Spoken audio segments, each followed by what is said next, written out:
Ayan, marami ng lampin si baby. Hindi ka nagiginawin paglabas mo. Kabuwanan mo na nga pala ngayon. Anumang oras pwede nang lumabas ang bata. Sige na, ilagay mo nga ang palad mo sa ibaba, sa ilalim ng dibdib mo. Kapag nailapat mo ng flat ang balad mo sa tiyan mo, oras na lang ang hihintayin mo, manganganak ka na. Iwasan mong magdudungaw sa bintana, baka maamoy ka ng mga aswang. Tay, bakit po ba pagbuntis sa mga babae, parada nilang sinasabi na paborito ng aswang? Ano bang meron sa buntis? Ayan na, sinasabi ko na sa'yo. Isara mo na yung bintana. Magpauso ka ng insenso dito sa loob. At ako naman ay magpapasiga ng guma sa labas ng bahay. Dalian mo na. Teka lang, Itay. Biglang humilab ang tiyan ko. Manganganak na yata ako. Aray! Pabalik-balik ang sakit! Tay! Tawagin niyo si Tandang Masang! Ha? Ay, sandali. Itabi mo itong buntapagi. Tsaka itong asin at dahon ng sambong. Panlaban mo. Sakaling may lumapit sa iyong aswang. Diyan ka na.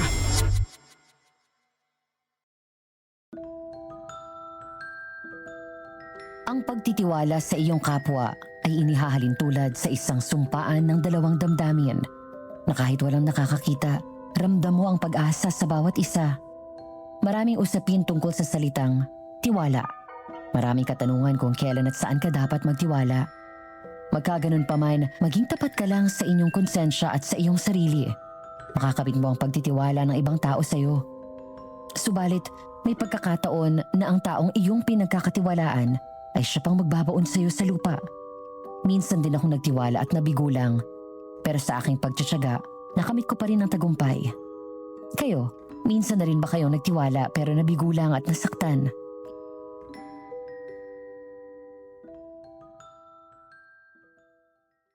Isang magandang araw sa lahat ng mga taga-subaybay ng channel na ito. At salamat sa patuloy ninyong pagtangkilik sa mga magagandang kwentong padala ng mga listeners mula pa sa iba't ibang lugar dito sa Pilipinas. Ako si Melanie, hindi tunay na pangalan, mula sa isla ng Samar. Kung dadalaw ka sa aming lugar bilang turista, dito mo makikita ang mga kakaibang limestone formation sa mga dalampasigan ng Biri Island at ang tanyag na San Juanico Bridge, ang pinakamahabang tulay sa Pilipinas. Ulila na ako sa ina, kaya't kaming dalawa na lamang ni Itay ang nagtutulungan upang mabuhay. Nakapagtapos ako ng college sa tulong ng mga taong naging tuntungan ko upang umangat sa buhay. Bagamat masalimuot ang buhay sa Maynila, lakas loob kong hinarap ito. At dito ko po sisimulan ang aking kwento, mahigit 30 taon na ang nakalilipas.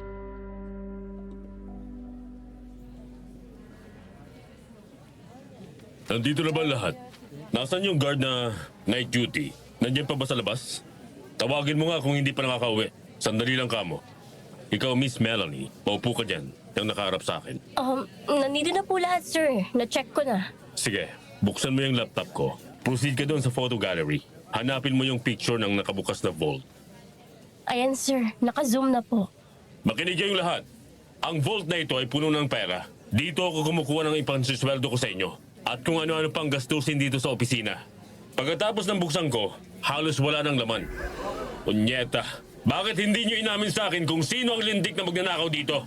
Wala kayong sahod ng isang buwan. Hindi namin alam, sir. Aminin nyo na sa akin, hanggat naririto pa tayo sa meeting na to, pwede ko pa kayong patawarin. Huwag kayong matakot. Hindi ko kayo ipapakulong. Pero huwag nyo nang uulitin. Ano? Sino? Wala bang aamin? Ikaw, Edgar. Sino ang pumupunta rito pagkagabi na? Si Marga? Bakit? Ano bang ginagawa niya rito? May kasama ba?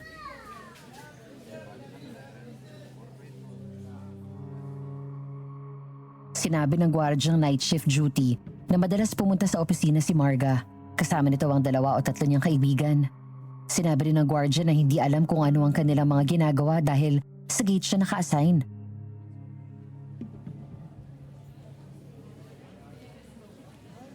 Sa susunod, isusulat mo dyan sa logbook kung anong oras pumunta at kung ano ang ginagawa nila sa loob. Maliwanag ba sa'yo?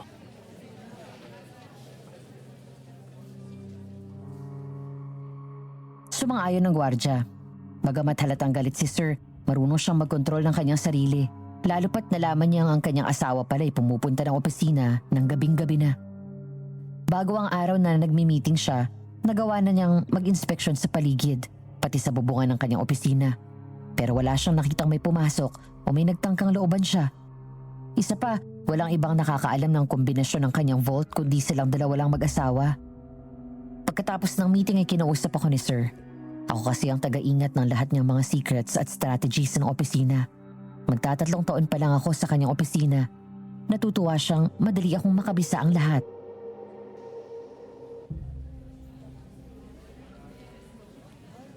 Ano kaya maganda sa palagay mo, Miss Abingosa? Maganda po sa ano, sir. Mag-provide ka ng flash drive. Ilagay mo lahat ang files, pati na yung combination ng vault. Papalitan ko ng access number. Kapag nanakawan pa dyan, ikaw ang sisingilin ko. Sir, matagal na akong nagtiwala sa inyo. Sana ganun ka rin sa akin. Kaya nga, eto na ang ginagawa ko. Basta lagi ka lang susunod sa pinagagawa ko sa'yo. Pagkakaintindihan tayo. Sige na, gawin mo ng pinag-uutos ko sa'yo. Gawin mo ng madalian. Lahat ng documents and files, ilagay mo lahat. Sa'yo ko ititiwala ang pag-iingat. Yes, sir. How about itong mga assets and liabilities? Datago ko pa ba? I-retain mo para madali mong makita kung magkano pa ang collectibles natin. Siya nga pala, tawagan mo si Ernesto. Titingnan namin yung... teka, ako na lang tatawag. Sige na, gawin mo lang yung pinagagawa ko sa'yo. Opo, sir. Hello, Ernesto. Punta ka ngayon sa Cavite. Kukontakin ko si engineer. Kung alin na heavy equipment ang ipapahila nila. Picturean mo lahat ng sulok ng equipment. Kung pwede pa itong ma-restore, bibilhin ko. Okay, isend mo sa akin ang GCash number mo. Bibigyan kita ng allowance. Sige na, isama mo si Budoy para may alalay ka. Okay, bye. Miss Amingosa, Sir? pagkatapos mo dyan, samahan mo ako sa bangko. Magdi-deposit ako ng pera. Gagamitin kong pangalan mo. Dami account. Sir, baka malaman niya ni Ma'am Marga. Awayin ako. Miss Amingosa, wala ka na bang tiwala sa magagawa ko? Alam ko ang ginagawa ko. Ang maitutulong mo lang sa akin, sundin mo lang ang sinasabi ko sa'yo. Nagkakaintindihan ba tayo? Opo, sir.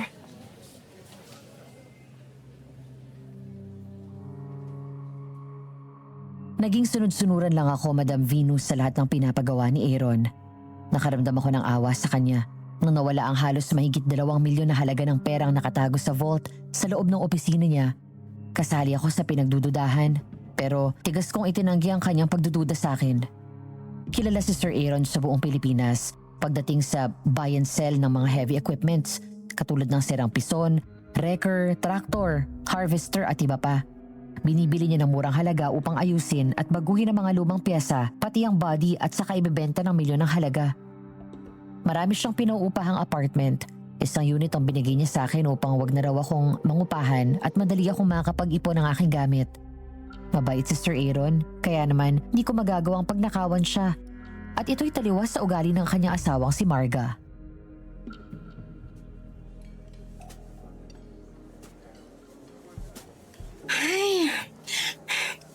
Time out muna, Jun. Napagod na ako. Ang sarap sanang sumayaw kaso pawisan na ako, mamaya na lang uli. Ay, kaya ikaw ma'am ang gusto kong kapartner eh. Na-inspired akong turuan ka. Bukod sa magaang kang dalhin, madaling turuan. At higit sa lahat, maganda at mabango pa. Nagkakaroon na nga ako ng crush sa'yo, ma'am eh. Kasali ba talaga sa compliment yon? Yung mabango? Ikaw naman, bigla tuloy ako na-conscious sa'yo. Halika, inom tayo ng champagne. Cheers? Girls, okay lang ba kayo dyan? May drinks pa ba kayo? Sandali, tatawag ako sa intercom. Hello, Manang? Pakihatiran mo kami ng 4 na boteng red wine at ice. Pakidala na rin ng sliced red apples. Okay, salamat. Pakibilisan. Sino mag-aakalang may asawa na si Ma'am Marga? Babyface ang mukha. Parang isang dalaga lang. Sexy ang bilugan niyang katawan. Napakaswerte ni Sir Aaron sa kanya. Hey, June, okay ka lang? Bakit parang tulala ka na dyan? May problema ba? Hoy! Sorry ma'am. Hindi ko mapigilan na humanga eh. Sorry po ulit eh. No problem. Tara, sayaw na ulit tayo. Gusto kong matutunan yung dirty dancing. Kaya mo? Yes ma'am. Tara.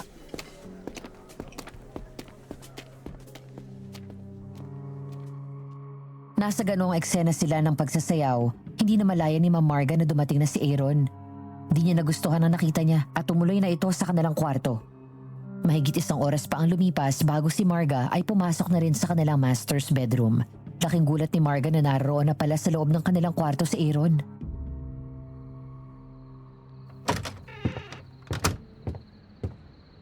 Uy, dumating na pala ang mahal kong hari. Hindi ko man lang namalayan ang pagdating mo.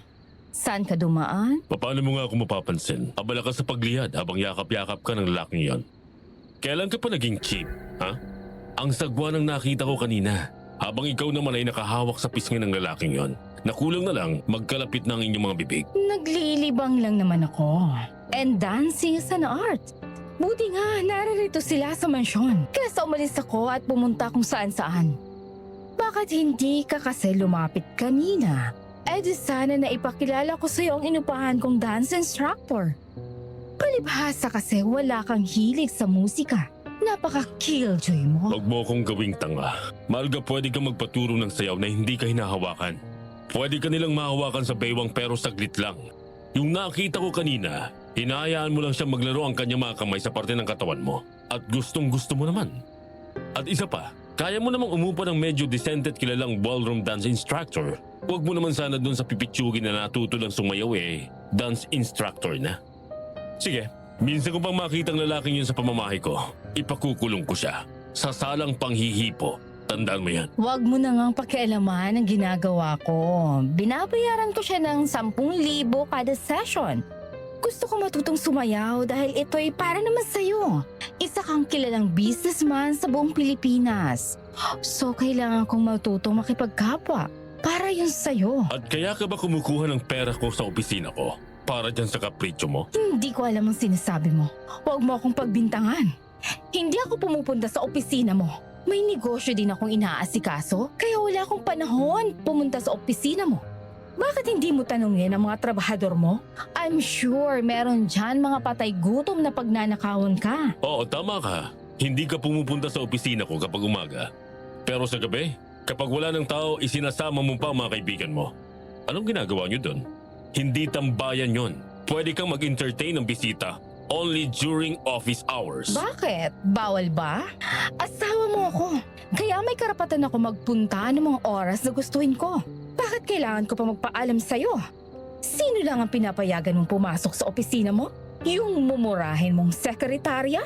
Kahit ilan pang papaya soup ang gamitin nun, hindi na magbabago ang kulay Ilang ng beses buhok kang niya. kumuha ng pera sa vault? 5? 4? 6 na beses? 3 lang. Ayun, di umaming ka rin. Padinay-dinay ka pa. Sa susunod na inulit mo pa yan, sisingilin kita ng doble.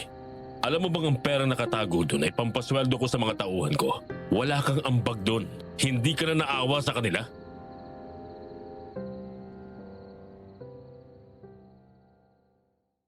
Hindi na nakaimik si Marga. Sinabi niya sa kanyang mga amiga na lilimitahan niya muna ang pagpapaparty sa mansyon, pati na si June. Sinabi niyang hindi na muna siya magpapaturo ng sayaw dahil nagsiselos sa kanyang asawa. Napaiyak sa lungkot si Marga. Bihira na niyang makikita si June. Pakiramdam niya, parang hinahanap niya ang mga paghahaplos nito ng marahan sa kanyang likod. Ang mga malalagkit na titig nito sa kanyang mga mata habang sumasayaw sila ng salsa. Natuto silang tumakas sa mundo upang masarili nila ang oras. Sa ganitong punto, lalong nagduda sa kanya si Aaron.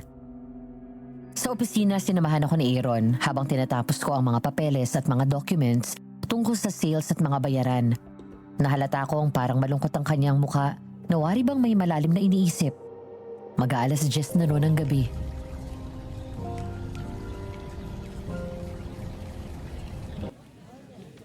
Sandali na lang, sir. Tinatali ko lang itong mga resibo. Bukas kasi ibang petsa naman. Sige lang, take your time. Ayoko pa namang umuwi. Wala naman akong aabutan doon. Siyak na kung saan na naman nagpunta ang asawa ko. Wala ho kayong anak. Siguro kung may anak kayo, baka stay at home naman ang asawa niyo. Ilang beses na kami nag-try, nasa kanyang pagkukulang. Hindi pa raw siya ready, baka raw mapabayaan niya. Ayaw niya namang kumuha ng yaya at baka ligawan ko raw. Marami siyang sinasabi.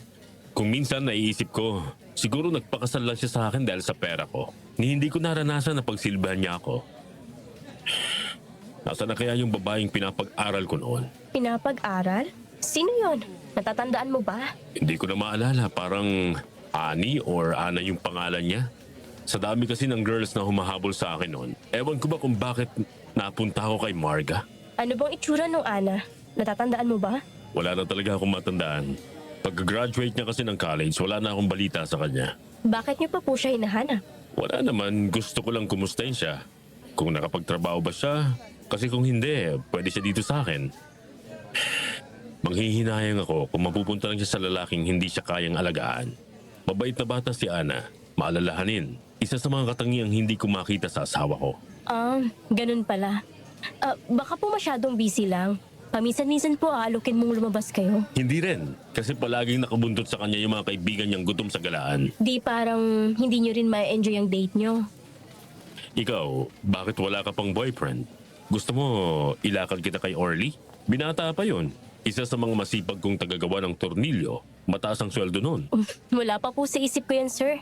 Hindi naman po problema kung tumanda akong dalaga. Basta meron nang mag-alaga sa itay ko kapag tumanda na siya at mahina na. Kaming dalawa na lang kasi. Wala rin akong kapatid. Ang bait mo naman. Sana tayo na lang ang nagkatagpo at hindi si Marga. Sir?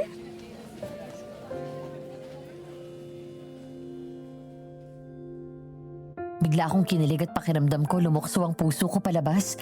Sino nga naman ang hindi kikiligin kung ang isang bilyonaryong katulad ni Aaron ay magugustuhan ng isang mahirap at hindi kagandahan na katulad ko?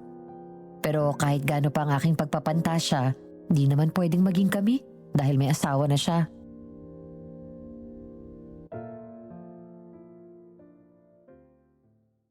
Halos hindi ako nakatulog ng gabing yun.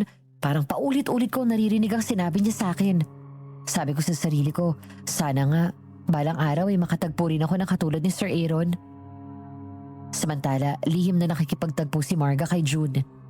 Isang araw sa isang kwarto sa 30th floor ng isang 5-star hotel, nakipagkita si June kay Marga.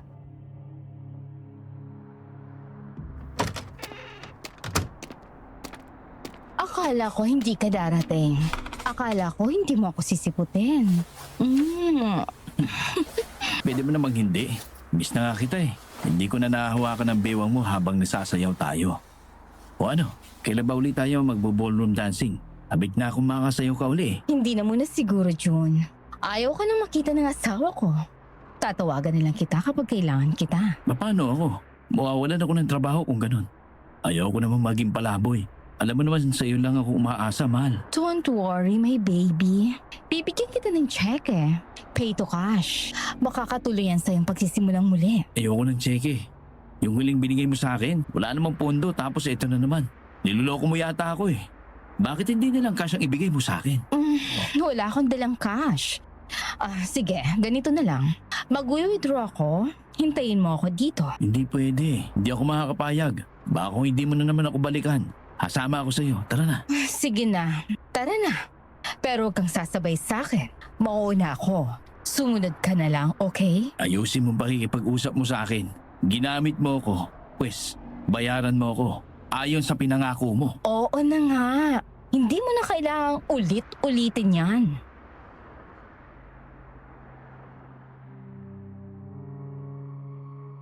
Sa loob ng bangko, sinubukan ni Marga na mag-withdraw mula sa joint account nila ni Aaron, ngunit hinanapan siya ng pirma ng kanyang asawa.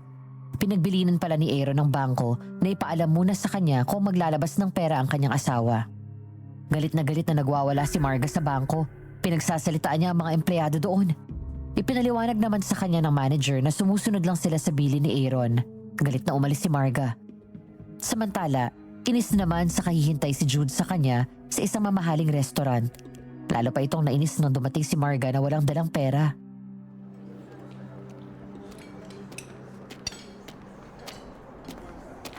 Ano? Wala kang dala. Halos mag-isang oras na akong kahihintay sa'yo rito. Pinagtitinginan na ako ng mga tao. Nagtiis na ako ng gutom. Lulukohin mo lang pala ako. Ang taas-taas ng tingin ko sa'yo. Wala naman pala akong maaasahan. Makalis na nga. Ganyan ka pala. Teka muna sandali. Huwag mo naman akong ipahiya dito. Hindi ako nakapag-withdraw kasi hindi ako pinayagan ng asawa ko. Baka kung malaman niyang sa'yo ko ibibigay ang pera. Mag-iisip ako ng paraan. O di paano. Thank you na lang. Sandali, hintayin mo ako dito. Na naman. Aalis na talaga ako. Sabihin mo na lang kung wala para hindi na ako umasa. Ang hirap mong kausap. Huwag ka nang magalit. Ano ba? Tara, samahan mo ako sa 4th floor. Isasanla ako mga alahas ko para ibigay ko sa'yo.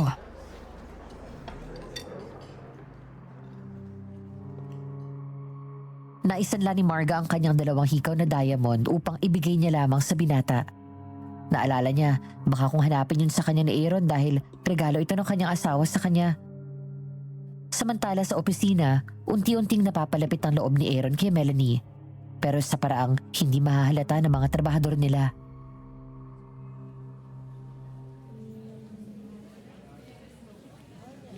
Magandang umaga sa lahat. Nag-almusal na ba kayo lahat? Yung hindi pa, pasok na lang kayo sa kitchen. May libreng kape doon at tinapay. Mamili kayo kung anong gusto niyong palaman. Mr. Vingosa, good morning. Same po. Sir, eto na po pala yung mga picture ng sirang cement mixer at sirang pison. Patingin nga. Ang bango ng kanyang buhok.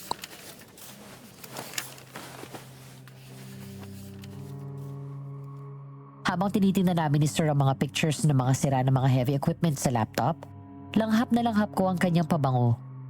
Minsan nakakaramdam ako sa kanya ng hiya kapag nagkakasabay kaming lumingon sa isa't isa at nagkakatitigan ang aming mga mata. Minsan may pagkakataon na napapaakbay siya sa aking balikat. Hinahayaan ko na lang. Pero minsan ay inaalis ko at kapag tinatanong niya ako kung bakit, sinasabi ko na lang na may asawa na siya at ayoko malaman ito ni Ma'am Marga. Isang makahulugang ngiti lang ang sinasagot niya sa akin. Nasa ganong sitwasyon kami ng oras na yon nang biglang dumating si Manang, ang kanilang kusinera. Nakita niyang nakapatong ang kamay ni Aaron sa ibabaw ng kamay kong nakahawak sa modem. Inalis agad ito ni Aaron.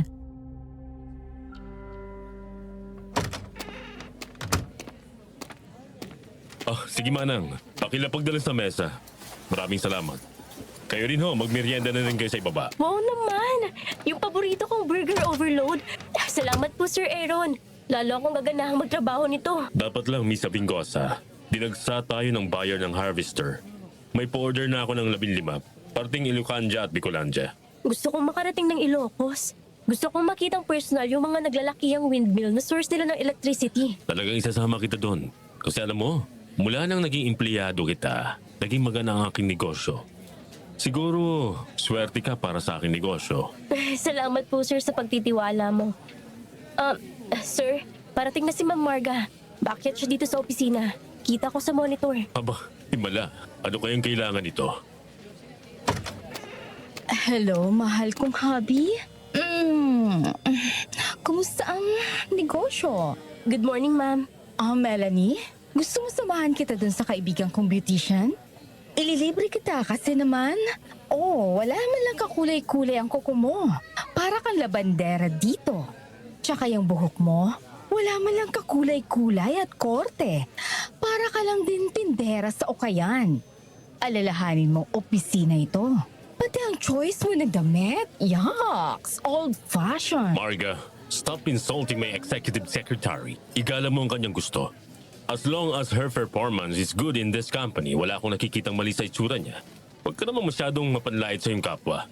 Yan bang sadya mo rito? Kaya ka pumunta? Well, hindi.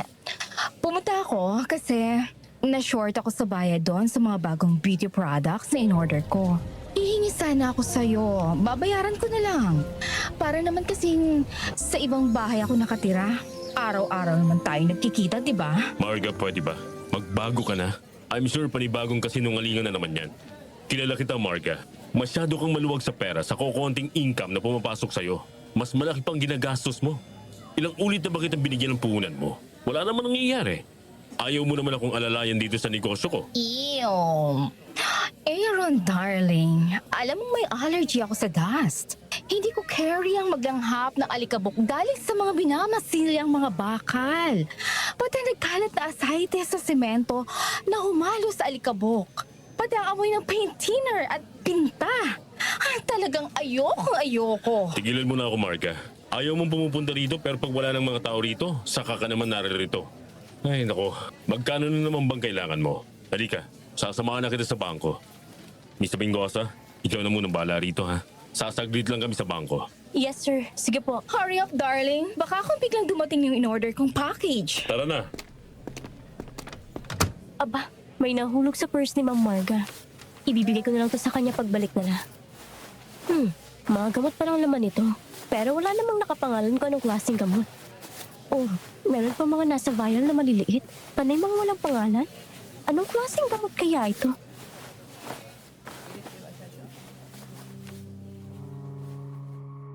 Sa totoo lang po, Madam Venus, ngayon lang ako nakakita ng mga gamot na walang tatak. Di ko alam kung para saan ang mga gamot na yon. Bigla tuloy akong kinutuban. Baka kung may ginagawang mali si Ma'am Marga.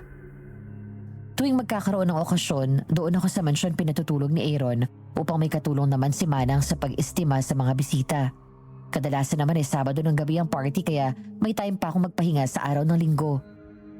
Ang ipinagtataka ko, bakit kaya ang mga bisita ni Ma'am Marga hindi nakikisalamuha sa ibang bisita? Palagi na sa may tagiliran ng mansyon lang sila madalas pumwesto at walang ilaw. Umaasa lang sila sa tanglaw na maabot ng liwanag mula sa poste ng mansyon. At si Ma'am Marga, mas inaasikaso niya ang kanyang mga kaibigan kaysa karamihan ng bisita sa mansyon. Halos umaga na noon, nagsiuwian na ang lahat. Merong isang lalaki na hinahanap ang kanyang kasamang babae. Hindi niya alam kung saan na pumunta ito. Tinatawagan niya sa cellphone pero nakasara na ang signal nito. Buntis pa naman ito ng 4 na buwan. Hanggang sa umuwi na lang itong mag-isa.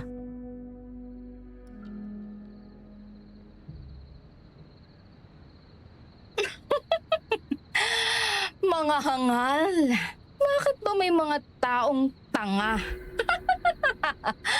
Walang kaalam-alam sa mundo. Babarga, ipagtitimpla po ba kita ng kape? May bibig ako. Tatawag na lamang ako kung kailangan ko, okay? Sige na, umalis ka na. Storbo ka. Masayang masaya lang ako, pero gusto kong mapag-isa. Opo. Excuse me, Manang. Saan po ba itatapon itong mga papakain sa baboy? Ilabas mo lang. Bukas nila aayusin yan. May hardinero naman sila. Dito lang tayo maglilinis sa loob ng mansyon. Sige po. Ha? Ano kaya yung nasa sapatos ni Ma'am Marga? Parang dugo? Ay naku po, saan ba siya nagpunta at may dugo ang kanyang sapatos? Alam niya kaya ito? Titingnan ko sa sahig. Hahanapin ko ang bakas. Walang bakas dito sa sahig, pero may kunting guhit ng putik parang papalabas. Oo nga, papunta sa likod ng bahay. Hindi na ako pupunta doon. Madilim pa. Babalik na lamang ako sa loob. Ha? Wala na si Ma'am Marga? Kanina, nakahiga lang siya sa sofa. Bigla na lamang siyang nawala. Pero wala siyang bakas na nadumihan man lang ang sahig. Pero kitang-kita ko. Nakahiga pa lang siya rito. Anong hinahanap mo, Melanie? Bakit kanina ka pa ikot ng ikot dyan? Akala mo siguro walang nakakakita sa'yo, ano? May plano kang magnakaw? Naku, wala po, ma'am. Naglabas lang po ako ng basura kanina. Pabalik na po ako sa loob. Dapat doon ka pumasok sa pintuan ng kusina. Hindi dito sa salas, estupida. Hoy, kung doon sa opisina, asawa ko ang amo mo. Dito sa mansyon, ako ang amo mo. Hindi ka espesyal dito. Pasensya po, ma'am. Madam, tatandaan mo yan kapag naririto ka sa mansyon ko. Ganyan ang tatawag mo sa akin. Hala, tulungan mo na dun si Manang nang makapagpahinga na siya. Opo, madam.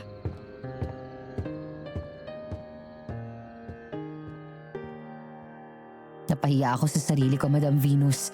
Hindi ko akalain na ganun ang sasabihin sa akin ni Ma'am Marga. Ang tingin niya pala sa akin ay isang oportunistang magnanakaw. Pero may napansin ako sa asal ni Ma'am. Kapag nasa labas siya, magiliw siya makipag-usap kahit sa akin. Pero kapag nasa kanilang mansyon, busabos ang tingin niya sa akin. Napansin ko rin nakakaiba ang kanyang kilos. Mailap ang kanyang mga tingin na para bang iniiwas niya sa akin ang kanyang mga mata.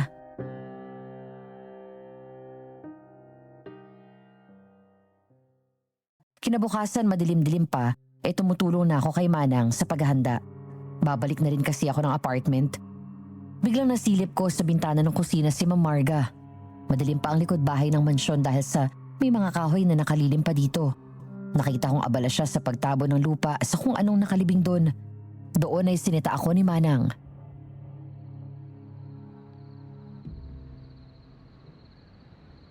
Melanie, sino bang sinisilip mo dyan? Baka kung makita ka di ba magalit yun sa'yo? Nakita ko kasi si ma'am. Papunta dun sa likod nitong mansyon. May dala siyang pala. Parang may tinatabunan siyang kung ano. At di ba dapat ipag-utos niya lang yung sa hardinerong si Andy? Kung ano ba dyan, hindi na natin problema yan. Ituloy mo na ang ginagawa mo. Dalhin mo na tong tirang lechon belly, salad, tsaka yung lasagna. Wala nang kakain yan dito. Sige na, apurahin mo na. Baka kung makikita ka pa ni Ma'am Marga eh. Salamat po. Maliligo lang ako. Sige na. Huwag mo na lang pansinin kung anong makikita mo. At huwag ka na rin magtatanong sa kanya ha. Kunwari wala kang nakita. Opo, Manang.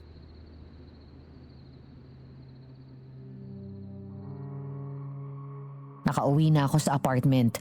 Iniisip ko pa rin kung anong ginagawa ni Ma'am Marga sa likod ng mansyon na wari bang napakahalaga na hindi pwedeng makita o malaman ng iba. Naglalakad na lang ako papuntang opisina. Nasa ikalawang kanto lang kasi ito mula sa tinutuluyan kong apartment. Maaga pa naman at hindi pa gaanong mainit ang sikat ng araw. Nang bigla may tumigil na kotse sa harapan ko. Bumukas ang bintana nito at si Ma'am Marga pala. May inaabot siya sa akin na pagkain. Nakasalid dito sa isang karton na tulad nung sa cake. Ibinili niya na ibigay ko raw kay sir at kailangan daw na maubos niya itong makain. Sandali pa lang at papasok na ako sa gate ng pinagtatrabahuan ko. Mataas na mataas ang bakod sa semento nito at may nakakabit pang barbed wire sa pinakaitaas. Kailangan kong gumamit ng face mask upang wag kong maamoy at makalanghap ng usok at alikabok mula sa ginagawang iba't ibang heavy equipments.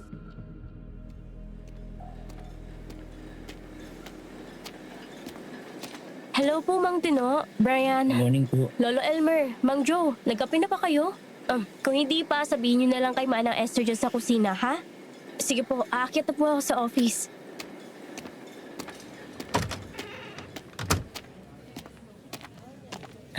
Bubuksan ko ng aircon para pagdating ni Sir, malamig ng opisina.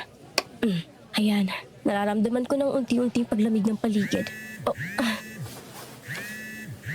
Hello po, Sir Aaron? Good morning. Good morning, my dear. Pagdating mo mamaya sa office, pakigawa mo ako ng 2 sales invoice, ha? Actually sir, kararating ko lang dito sa opisina. Really? Wow! Ganyan ang gusto kong mga empleyado. May malasakit sa kanyang trabaho. Ano, nag-almusal ka na ba? Anong gusto mo, ibibili kita? Naku, nakakahiya naman sa'yo, sir. Pero sige na nga. Pancake na lang po yung may butter at honey sa ibabaw. Sure. Sige, gawin mo na. Dadaanan ko mamaya.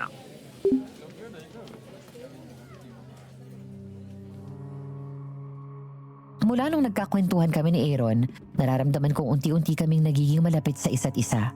Madalas kapag nag-overtime ako sa opisina dahil marami pang order, hindi niya ako iniiwan hanggang sa pag-uwi. Hinahatid niya pa ako sa apartment. Gusto kong umiyak kapag mag-isa na rin ako. Naglalaban ang aking damdamin. Gusto ko dahil may dahilan ako. Pero sa kabilang banda, ayoko dahil may pananagutan na siya sa iba. Samantala, sa kabilang dako, nauuso ang mga nawawalang buntis. Ang iba'y natatagpuan na lamang na biyak ang katawan at wala na yung pusod ng bata na nakakabit sa tiyan ng ina. Nakikipagkita pa rin si Marga kay June, ngunit sa pagkakataong ito ay may iba silang transaksyon.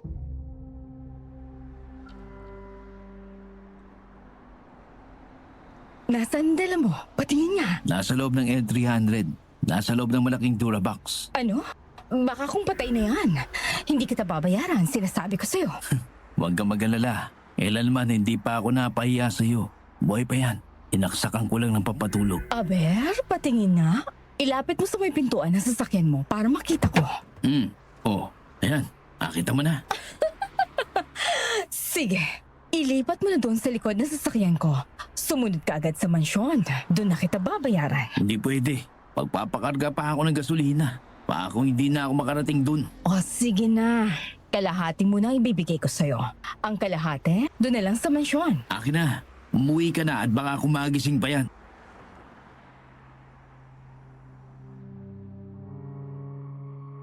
Tuwang-tuwa si Ma'am Marga sa pagdating ng kanyang in-order mula kay June. Agad niyang tinawagan ng kanyang mga amiga para mag-celebrate. At upang wag silang maistorbo ni Aaron, palihim na nilagyan ni Marga ng pampatulog ang ininom ng asawa. Bago kasi ito natutulog sa gabi umiinom muna ito ng isang kupitang alak. Pamparelax daw, ayon sa kanya. Pati si Manang, ang kanilang katulong sa mansyon, ay pinagbili na niyang wag nang lalabas ng kanyang kwarto at siya na lang bahalang magligpit pagkatapos ng kanilang ginagawang salo-salo.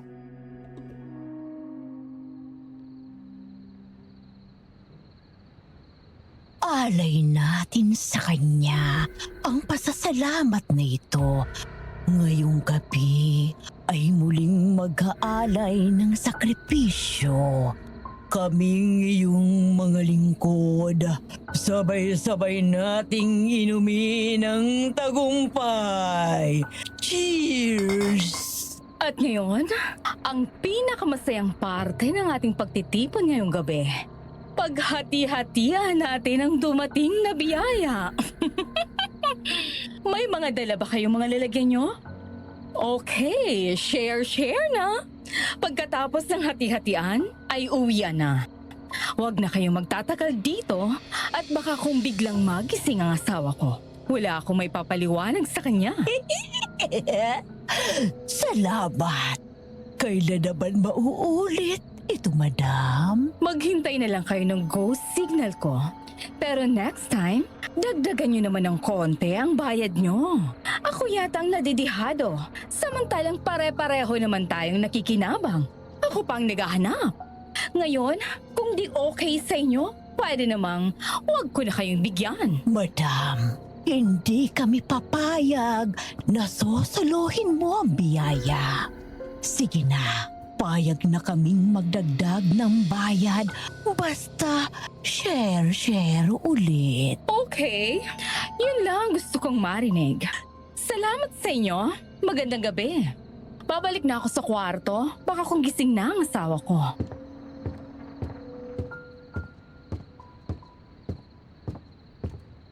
Manang, maaga kang maglinis bukas sa likod bahay, ha? Alam mo nang gagawin mo. Hindi ko na kailangang ulit-ulitin pa sa'yo, Opo, madam. Ako na pong bahalang magligpit doon. Bukas ko na ibibigay ang premyo ko sa'yo. Alam ko magugustuhan mo. Maging masunodin ka lang palagi sa akin. Sagot ko ang pagpapaganda mo. Marga? Marga? Nako, nagising na tuloy ang asawa ko. Sandali lang, honey. Nariyan na. Ano't nasa labas ka pa? Gabing-gabi na. Ano pa bang pinagagawa mo kay Manang? Tingnan mo nga ang orasan. Huwag mo namang pinapagod si Manang. Magbabayad ka na niya ng overtime pay. May nakalimutan na ako sa labas, kaya lumabas ako. Halika na, darling. Tara na, gusto ko na magpahinga. Ano bang kinain mo? Ang lansa ng bibig mo, pati sa katawan mo. Mag-shower ka nga muna. Ano bang amoy yan? Ang asawa ko talaga. Kumain kasi ako ng pusit kanina.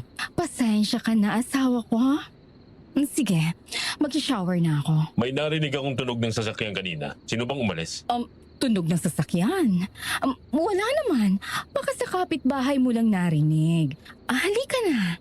Mag-shower lang ako.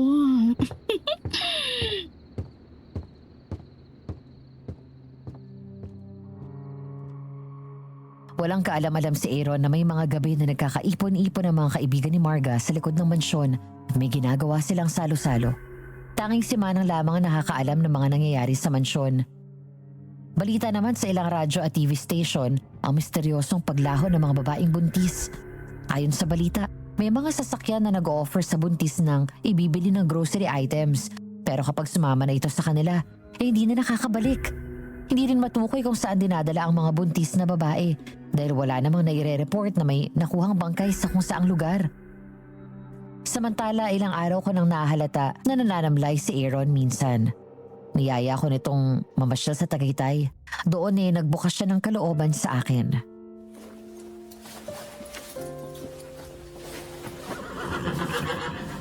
Halika na, Melanie. Sumakay ka na dito sa likuran ko.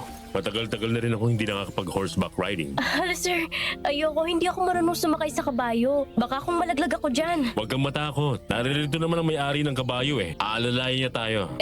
Baka kung biglang tumakbo ang kabayo, mahulog ako sir. Akong bahala. Magtiwala ka sa akin. Hindi kita pababayaan. Boss, pakialalayan niyo naman ang girlfriend ko. Hindi niya pa kasi naranasang sumakay ng kabayo. Apo, sir. Sir, baka kung biglang gumalaw, sandali lang. Hindi pa maayos ang upo ko. Basta yumakap ka lang sa akin, hindi ka mahuhulog. O ano, okay ka na? Let's go! Sir, pasensya na sir. First time ko. Yayakap talaga ako sa'yo.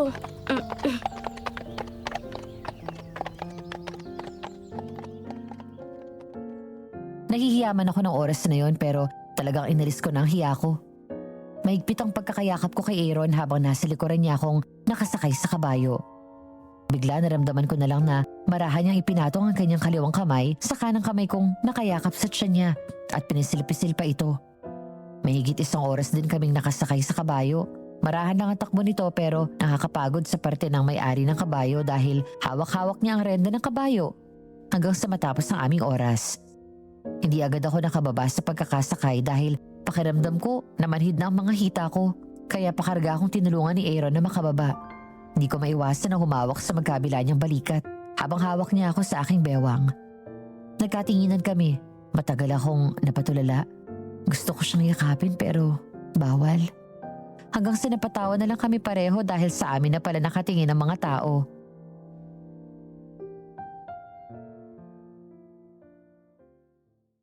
Sa kabilang dako sinita ni June si Marga dahil sa kulang ang bayad na binigay nito kapalit ang kanyang serbisyo.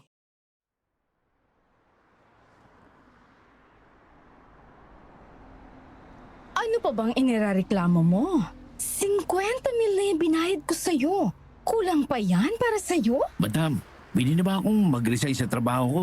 Mukhang hindi nyo na nagugustuhan ang trabaho ko at marami pa akong reklamo. Sabihin mo na lang at maghahanap na ako ng ibang mapapasukan. Ang lakas ng loob mong sabihin yan sa akin? Para bang may mas nakukuha ka pang mas mataas na sinasahod mo sa akin? Konsensya mo na lang ang makakalaban mo, madam. Yan ay kung meron ka pa. Bakit? Wala ba akong konsensya? Ganun ba ang ibig mong sabihin? Wag na tayong lumayo sa usapan, madam. Bayaran mo na lang ako ng tama. Hindi naman ako Bombay para bayaran mo ng installment. Ano? Kailan ko ba makukuha ang kulang mo? Pwede ba? Huwag kang magdedemand agad-agad. Bibigyan naman kita. Bigyan mo pa ako ng 1 linggo. Ito na yung susi ng sasakyan. Bahala ka na dyan. Alis na ako. Teka lang. Oo na, sige na. Babayaran na kita ngayon na. Pupunta muna ako sa bangko. Lumang estilo na yan, madam. Baka may plano ka naman paghintayin mo ako ha, ng buong araw. Hindi na ako papayag. Oh, edi paano kita mababayaran? Kung hindi mo ako papupuntahin sa bangko, wala ka bang tiwala sa akin? Asawa mo nga, hindi nagtitiwala sa'yo, ako pa. Sige na, pumunta ka na sa bangko mo. Bibigyan kita ng 30 minutos. Sa loob ng oras na yan, kapag hindi ka pa bumalik, pupunta ako sa opisina ng asawa mo. Sasabihin ko na may utang ka sa akin. Sige na, umalis ka na. Hintayin mo ako dyan.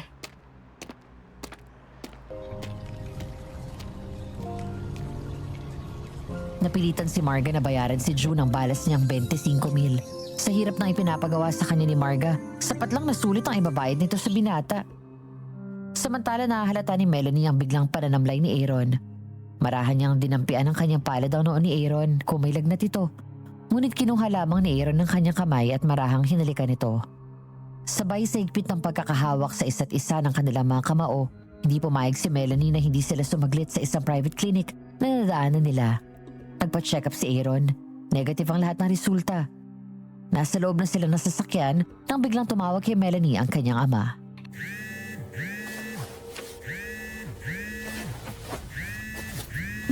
Hello, Itay. Kumusta? Pasensya na po kayo, hindi kita natatawagan. Masyado na po kasi akong abala sa trabaho. Ay sige lang anak, basta't kaya mo. Ikaw ang magdadala ng kapalaran mo ha. Hey, Kwan, tumawag ako kasi may gusto raw ipabili si Sunny Boy. Miss ka na raw niya. Ako nga rin, Itay. Nami-miss ko na rin siya. Kaya lang, wala kasi akong kahalili dito sa opisina. Ako lang kasi ang pinagkakatiwalaan ni boss. Maging matapat ka lang sa iyong trabaho upang wag mawala ang pagtitiwala sa iyo ng boss mo. Opo, Itay. Ginagawa ko naman po ang bilin niya sa akin. Si Sonny Boy po, Itay. Kumusta na siya? Baka akong natutuyuan ng pawis ang likod ha? O baka natutulog na basahang damit sa pawis niya? Ipanatag mo lang ang sarili mo. Nasa mabuting kamay ang bata. Huwag mo na siyang alalahanin. Sino pa ba naman ang mag-aalaga at magmamahal sa kanya kundi ako? Salamat sa pagbabantay mo sa kanya, Itay. Mamaya po magpapadala ako ng pera para sa inyong dalawa ni Sunny Boy.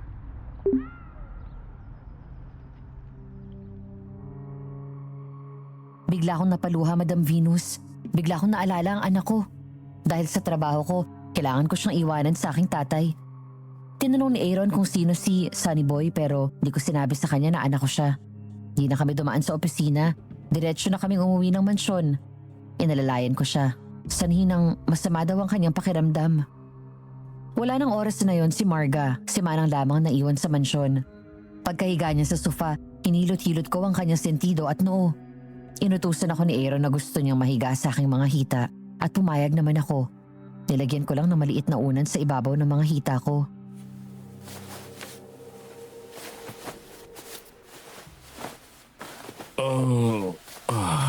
Ang sarap ng mga hilot mo, Melanie. Nakaka-relax. Oh, Oh, iliin mo pa ng konti sa may bumbunan. Marunong ka pala manghilot. Natutuhan ko lamang ito sa mga magulang ko. Kapwa kasi silang mga manghihilot. Aba, wow! Ang ganda ng tanawing nakikita ko. Parang yung love team sa pelikula. Ang galing! Magandang hapon po, madam. Nagpapahilot lang po si sir. Oo, alam ko. Nakikita ko hindi ako bulag. Pero ang alam kong trabaho mo sa negosyo ng asawa ko, isang sekretarya lamang at hindi isang physical therapist. Kaya wala kang karapatang magpahiga sa asawa ko dyan sa mga hita mo. Cheap oportunista. Sa bagay, nasa itsura mo naman talaga. Mawalang galang na po, madam. Huwag niyo po sanang bigyan ng ibang kahulugan ang nakita niyo. May dinaramdam ang asawa niyo. Masama ang kanyang pakiramdam. Karapatan ko pong alagaan ang taong nagbibigay ng sweldo sa akin upang mabuhay kami ng marangal. Sa marangal ding paraan, karapatan ko pong alagaan ang taong naging dahilan upang marami pa siyang taong natutulungan. Hindi naman po siguro masamang ginawa ko. Kayo lang po, madam, ang may masamang mata. Hoy, pipitsugin at hampas lupang sekretarya. Huwag mo akong sinasagot-sagot ng ganyan. Lumabas ka na. Basura ka lang. Stop it, Marga! Wala kang karapatang bastusin ng sekretarya ko. Pag-usap tayo mamaya. Manang, pakiabangan mo sa labas yung grab taxi na tinawagan ko. Pakihatid mo na si Melanie sa labas. Siyang susunduin ng grab taxi. Opo, Sir Aaron. Sige na, Miss Abingosa. Salamat sa paghilot. Oh, etong 1,000. Ibayad mo na lang sa taxi. Opo, sir. Magpagaling po kayo. Magpagaling po kayo. Hindi ko na gusto ng inasan mo kanina sa sekretarya ko. Masyado mo siyang binastos. Hindi bagay sa estado ng buhay mo, pati na sa itsura mo. Nakakaya ka, Marga. Hindi mo dapat pinatulan ng dalaga. Ano? At kinampihan mo pa ang babaeng yon? Siguro kabit mo siya, no? Kung makahiga ka sa kandungan niya, kampanting-kampante ka. Dito pa talaga mismo sa bahay ko kayo nagpapakiramdaman? Hindi ka nahiya? Bakit ako? May narinig ka ba sa akin? Nung minsan nayakap-yakap ka ng dance instructor mo at ikaw naman, todo haplos ka pa sa kanyang muka? Kulang na lang, maghali ka na kayong dalawa. Ganun bang disente? At dito pa mismo sa pamamahay ko? Huwag kang magmalinis, Marga. Marunong akong tumingin sa dapat yung pagtiwalaan kaysa sa hindi dapat. Ang sakit na naman ang ulo ko. Kukuha ako ng gamot. Sandali lang. Wag na. Manang! Wag na. Uminom na ako ng gamot kanina. Inasikaso na ako ng sekretarya kong hampas lupa. Excuse me, magpapahinga muna ako sa taas, sa kwarto. Wala muna mag-iistorbo sa akin, lalo ka na. Malaman ko lang natutuhan kutob ko na may relasyon kayong dalawa. Pagsisisihan niyo ang ginagawa niyo.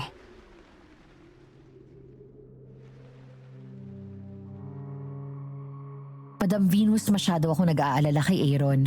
Ang mga sumunod na mga araw ay nakakaranas na siya ng pagkalula at pagsusuka. Hindi na niya mapuntahan ang ibang dapat na bisitahin. Ako na lahat ang naiiwang mag-isa sa opisina. Minsan, kailangan kong pumunta ng mansyon dahil kailangan niyang pirmahan ng mga papeles, lalo na ang pagdeposito sa bangko. Habang si Marga ay abala sa kanyang pagpapaganda. Minsan, pumunta ako sa mansyon para magpapirma. Habang hinihintay ko siyang matapos sa kanyang paligo, natuon ang aking pansin sa isang maliit na ref sa may gawing kusina.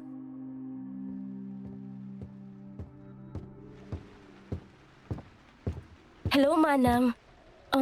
Gising po si sir. Marami kasi akong kailangan na papirmahan. Diretso ka na lang sa loob. Alam niyo naman siguro na darating ka. May ayusin lang ako sa likod. Sige po, Manang. May pagkain dyan sa loob, kumain ka. Bahala ka na lang maghanap. Hindi ka naman na iba dito. Pumili ka na lang. Opo, Manang.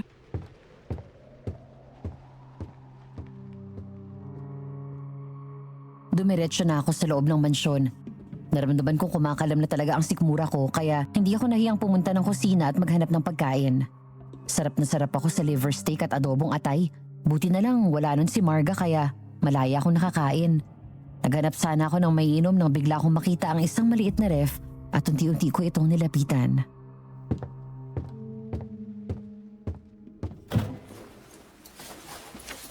Ay, wala palang malamig na tubig sa refrigerator. Nakalimutan kong water dispenser palang ginagamit nila. Maraming laman ng fridge, pero kung konti ang maiinom. Kukuha na lang ako dun sa maliit na fridge nila. Ano to? Tugo? Nakasilid sa mga botelya?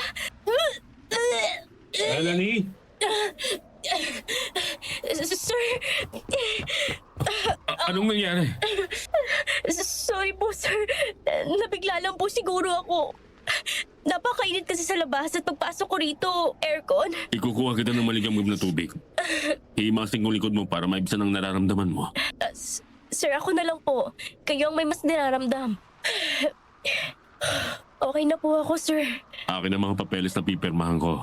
Ikaw lang ang binibigyan ko ng karapatang magpatakbo ng negosyo ko. Huwag mo nang ilalagay sa vault ang lahat ng perang pampasweldo natin sa mga tauhan ko. Sabihin mo sa kanila na mag-open ng kanya-kanya nilang bank account. Sa ATM ako magdideposito ng pansahod nila. Opo, sir. Gusto ko sana magpatingin sa isang albularyo. Iba kasing pagkaramdam ko. Meron akong alam, sir. Kaso malayo. Ang tatay ko kasi, sir, marunong din yung magtawas. Puntaan natin. Sa susunod na araw, mag-aeroplano tayo. Gusto kong malaman kung anong dahilan ng aking panghihina.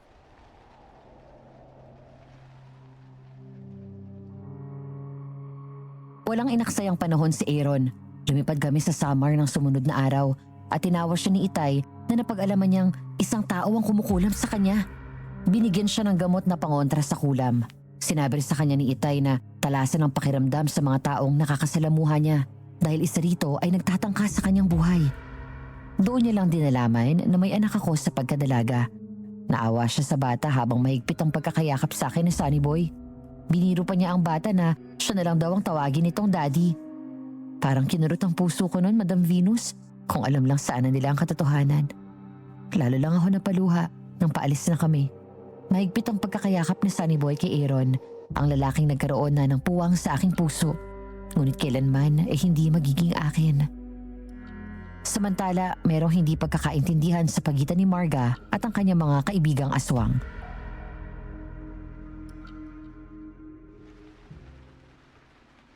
Funny, mauna ka nang umuwi pagkatapos mo maglinis lahat yan. Pati yung CR, kailangan mabango. Oh, etong 500, pamasahe mo. Yes, ma'am. Another day's over. Mahina ang pasok sa parlor ko. Pero marami ang bumili ng tinda. Hello? May tao pa ba? Hey, halika pumasok ka. Nag-e-inventory na lang ako. Papauwi na rin ako. Please take your seat, amiga. Ano bang atin? Well, may ipapakiusap lang sana ako sa iyo. Sana next time, dagdagan mo naman ako ng share ko sa biyayang pinaghahati-hatian natin. So, nagre-reklamo ka? Unfair naman, di ba? Pare-parehas lang ang lalagyan natin pero sa iyo punong-puno. Samantalang kami, 1 inch pa bago mapuno. Sa palagay mo kaya, tama yung ginagawa mo? Nagbibigay naman kami ng bayad sa iyo. Hindi mo kasi nakikita kung gaanong pagod ko. Makakuha lang ng kakailanganin natin. Alam mo ba, kailangan ko pang mag-hire ng kidnapper para maghanap? Sa akin ang gasolina, sa akin pang sasakyan, pati driver. Ikaw, ano ang ambag mo? Sa bandang huli, sa akin pang basura?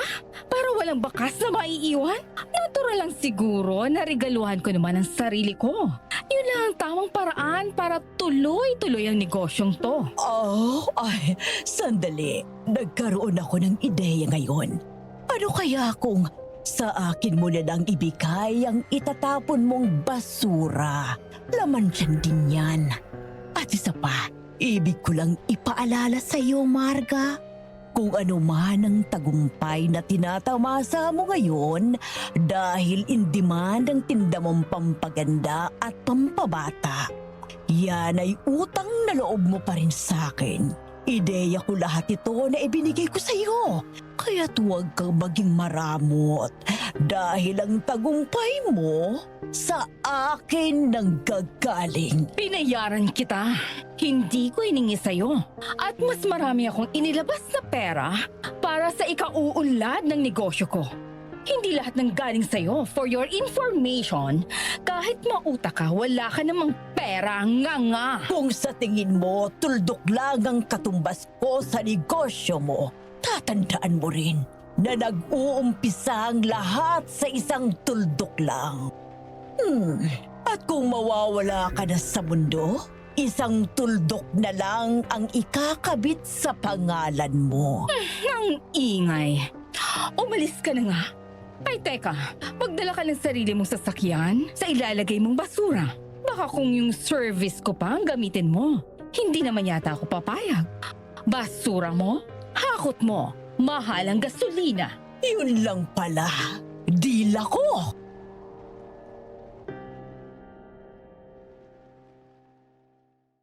Madam Venus, wala akong kaalam-alam kung anong klaseng basura ang tinutukoy ng kaibigan ni Marga.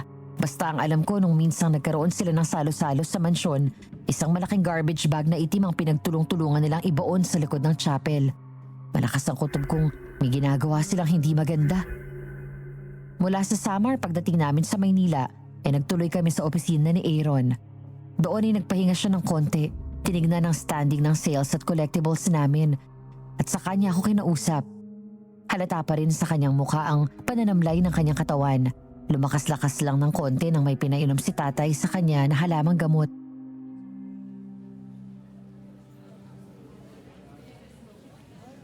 Melanie, Sir? ngayon ko lang nalaman na may anak ka pala sa pagkadalaga sa boyfriend mo. Nasaan na siya ngayon? Sir, hindi ko na ho iniisip ang ama niya. Basta maayos lang ang anak ko at mapagtapos ko siya ng kanyang pag-aaral. Ilang taon na ba si Sunny Boy? Gusto mo ako nang sumuporta sa kanyang pag-aaral? Kayo po bahala, sir. Grade 1 pa lang naman po siya ngayon. Melanie, makinig ka. Iiwanan ko muna sa iyo ang pamamahala ng opisina habang wala ako. Saan ho kayo pupunta, sir? May koneksyon ito sa aking negosyo sa Amerika. Kasama niyo asawa mo? May iwan siya rito. Ni minsan, sa ngalan ng aking negosyo, ayaw niya ako samahan. Mas gusto niyang kasama ang mga kaibigan niya. Maglilibot sila sa buong mundo. Nililibre niya. Kaya wala akong tiwala sa kanya. Baka kung pagbalik ko, wala na akong negosyo. How about you, Melanie? Mapagkakatiwalaan ba kita? Sa tulong at awa ng Diyos, gagawin ko. Melanie, alam kong mali. Pero totoong nararamdaman ko sa'yo. Mahal kita. Sir, tama na. May CCTV. Baka kung makarating ito kay Ma'am Marga, wala akong laban. Okay, sorry. Papasok muna ako sa office ko. Patawarin mo ako, Aaron. Wala akong lakas ng loob na aminin sa iyo tunay kong damdamin. Nahihiya akong sabihin sa iyo na ako yung dalagitang pinagpaaral mo nun. Lalo lang akong masasaktan. Ayoko akong maging dahilan ng pagkasira ng inyong pamilya. Ayoko.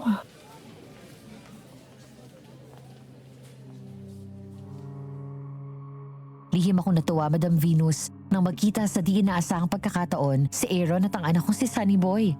Ako lang kasi ang nakakaalam ng totoo tungkol sa kanilang dalawa. Hindi ko rin nakalain noon na si Aaron pala ang may-ari ng kumpanyang pinagtatrabahuan ko ngayon. Masaya ako sa trabaho ko pero hindi ang asawa ni Aaron na si Marga. Matagal na akong gustong paalisin at kumuha na lang na ibang sekretarya. Bago kami bumalik ng Maynila ay binigyan ako ng itay ng kwintas na ginto. Isang kwintas na pwede ko raw gawing pangontra sa mga aswang. Meron kasi siyang inilagay na dasal na kahit ako ay hindi ko nalalaman. Samantala ko konti na lang ang stocks ni Marga ng tindi niyang espesyal na gamot na anti-aging at pampaalis ng wrinkles ng balat. Tinawagan niya si June at kinumusta ang paghahanap nito.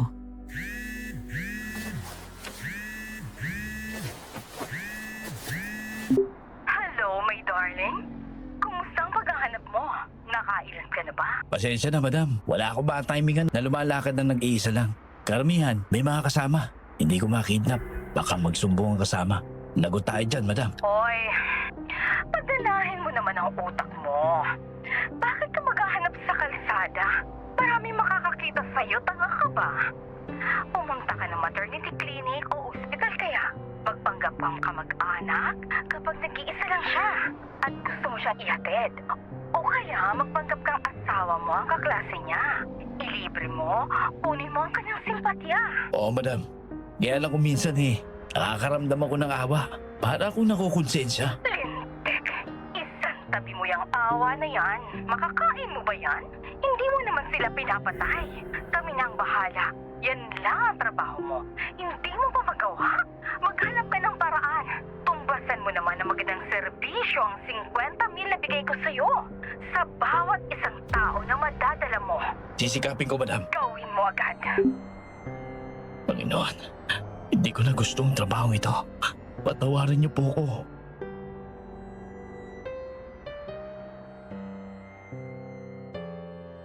May pagsisisimang naramdaman si June. Ngunit pikit mata niya pa rin sinunod ang utos ni Marga. Pinuntahan niya ang mga maternity hospitals, lying in clinic. Swerteng nakakumbinsi siya ng isa, 20 anyos at nabuntis pala siya ng kanyang tsuhin. Nagmagandang loob siya at sinabi niyang iuuwi niya raw ito sa kanilang bahay. Dinala niya ito sa mansyon at binilin kay Manang upang alagaan. Walang kaalam-alamang babae na siya na ang susunod na biktima.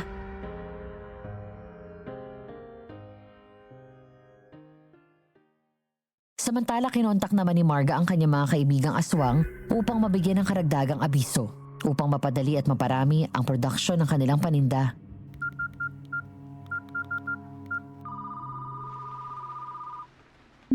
Hello, amiga. Magandang umaga. Gising ka na ba? Ang naantok pa nga ako. Inumaga ako ng uwi. Wala akong nahuling pagkain. Napuyat lang ako. Meron akong suggestion sa'yo, amiga. Para hindi tayo nahihirapan sa paghahanap ng magiging pera natin. May naisip akong ideya. Bago ito, hindi ito ginaya sa iba. Sure ako. Effective yan. Ano ba yun? Kaka-excite. Sabihin mo na kagad, amiga. Mag-sponsor ako ng isang baby mom's party sa isang hotel. Welcome ang lahat na 3 to 5 months na mga buntis. At ako nang bahala sa susunod na mangyayari. Bakit hanggang 5 months lang? Hindi na pwede ang 6 months. Basta ayoko. Huwag ka na magtanong. Ang hihingin ko lang sa iyong pabor, maghanap ka ng hotel na may function room. Doon natin idadaos ang party. I'm sure makakarami tayo. Nakahanda akong bumitaw ng pera kapalit ng limpak-limpak na halaga. Matalino ka talaga, amiga.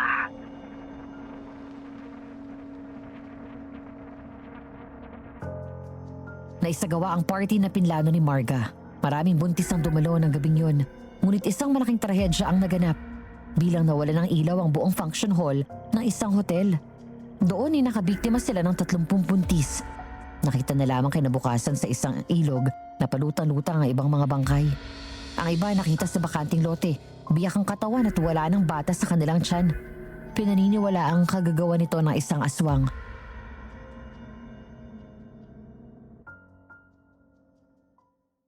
Nilagaluhan ako ni Aaron ng second hand na sasakyan.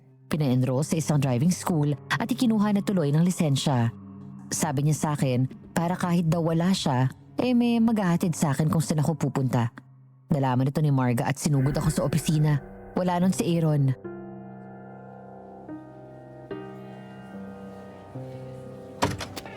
Kaninong sasakyan ang nasa loob ng gate? Hindi makapasok ang sasakyan ko. Sa akin po, wait lang at ipapaayos ko kay Lolo Elmer yung pagkakapark. Binili mo o hinuthut mo sa asawa? Ikaw? Makakabili ng sasakyan? Imposible! Excuse me, Mrs. Angeles. Opisina po ito kung saan negosyo ang pinag-uusapan. Hindi ho ako nag-entertain ng pag-aaway. Kung gusto niyo po na may kaaway, hanap na lang po kayo sa labas. Kung binili ko man o hindi ang sasakyan ko, wala na kayong pakialam doon. Ang importante, hindi mo pera ang pinambili ko. Wala ka ng galang sa akin ngayon. Baka nakakalimutan mong ako ang asawa na may-ari ng kumpanyang ito. Madam pa rin ang itatawag mo. Mrs. Angeles, di ba? Nag-usap na tayo tungkol dyan. Ang sabi mo sa akin, kapag nasa mansyon ka, ay madam ang itatawag ko sa'yo. Well, for your information, dito sa opisina, I am appointed as the officer in charge in the absence of the manager. So siguro, dapat tatawagin mo akong ma'am. Okay ba yun sa'yo, Marga? Hayop ka! Sasampalin kita! Akala mo sa sarili mo kung sino ka na? Maldita kang pangit! Hindi ka bagay sa posisyong ito! Subukan mong saktan ako at lalaban ako. Nananahimik ako rito, ginugulo mo. Kung may problema ka sa akin, huwag dito sa opisina. Umalis ka na, madam, pakiusap.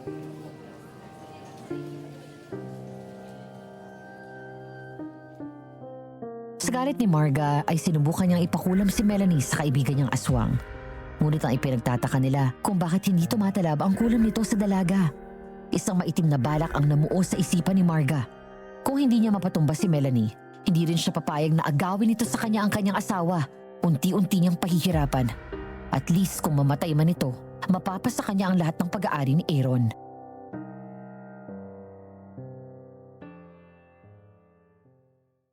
Samantala sa mansyon, inalagaan muna ang buntis na isinama ni June. Pinakain ito ng masarap at may vitamins pa. Pero dumating din ang oras na ito'y papatayin lang pala. Tinawagan ni Marga ang kanyang mga kaibigan ng gabing yun.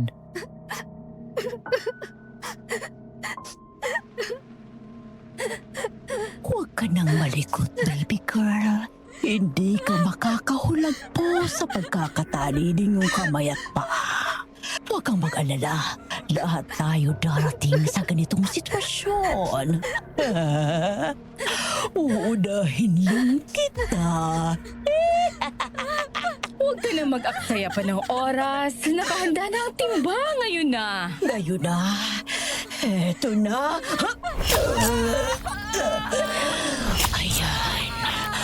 Bumubuhos ng sariwang dugo. Ang sarap.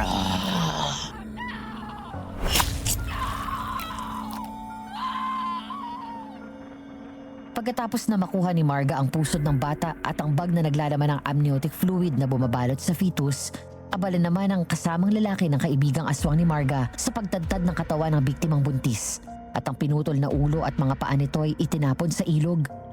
Nakitang lahat ito ni Manang, ngunit agad na binigyan ni Marga ng 20,000 ang katulong upang wag na itong matakot at magdaldal kung ano ang kanyang nakita.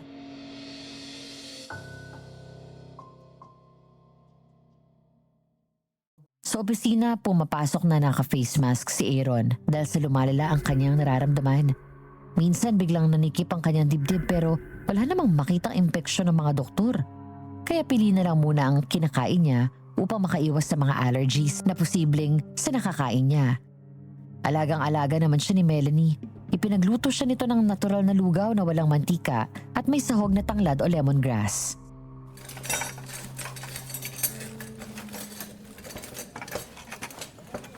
Sir, ipinagluto kita ng lugaw.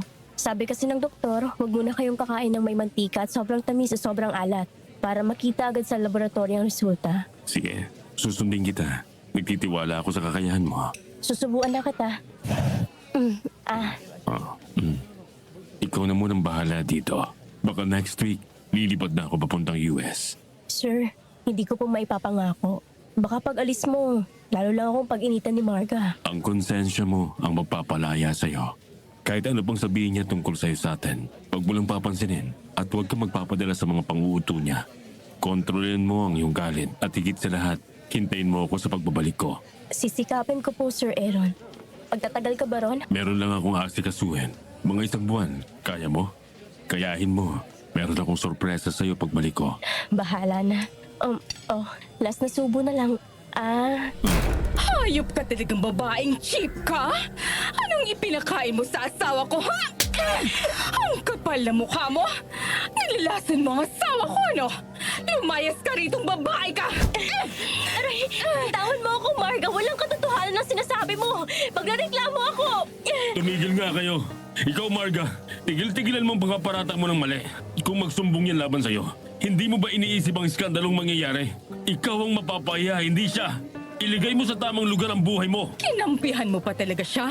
Imbes na ako ang kakampihan mo, hindi mo magawa siyang palayasin? Wala akong nakikitang dahilan para palayasin ang isang taong pinagkakatiwalaan ko sa kumpanyang to. Ako ang magdidesisyon sa kumpanyang to at wala nang iba. Sa susunod na linggo, pupunta ako ng Amerika. Habang wala ako sa kanya ko iiwan ang pamamahala. Ano? Bakit hindi sa akin? Marga, simula pa lang magtayo ka ng sarili mong negosyo. Hindi ko na pinakialaman yon. So malinaw na wag mo na rin pakikialaman ang pagpapalakad ko ng aking negosyo, okay?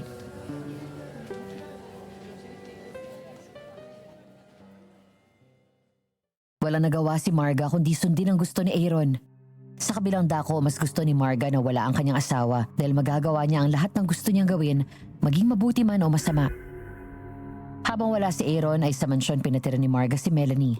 Gusto ni Marga na makatiyak na hindi sila nakikita ni Aaron at kung talagang nasa Amerika nga ito. Doon ay marami siya nadiskubre. Nalaman niya rin na ang mga kaibigan pala ni Marga ay karamihan ay mga aswang. Pati pala si Manang ay nakukumbinsin na rin ni Marga na maging kapanalig nila. Sa mansyon, talagang pang-aapi ang pinaranas ni Marga sa kanya.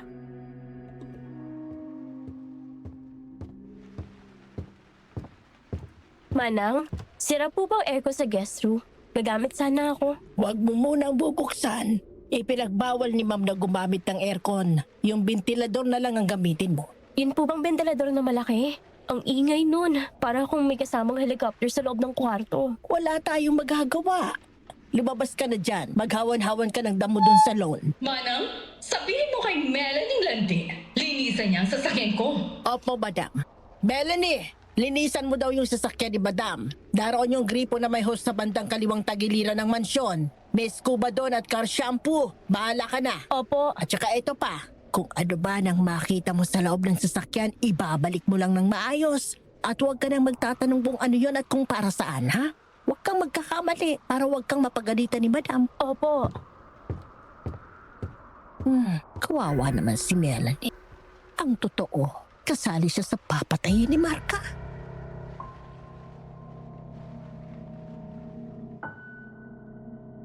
Madam Venus, wala akong kamalay-malay noon na pinagbabalakan na pala ako ng masama ni Marga. Pati si Manang ay kinumplot niya sa kung sakaling makita akong humihingi ng saklolo, wag akong pansinin.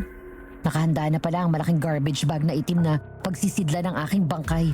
At habang ako pala ay naglilinis ng kanyang sasakyan, pinapanood lang ako sa bintana ng kanilang kwarto.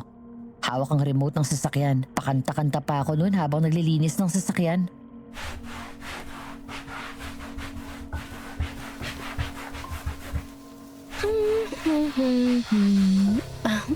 Ayan, nalagyan ko na ng wax ang katawan ng sasakyan. Malinis na. Pat ang ilalim ng gulong na scuba ko na. Lalagyan ko na lang ng bagong sapin ng mga upuan ng kotse. Nalakang pinto. Hindi ko mabuksan. Manang! Manang, tulungan mo ako!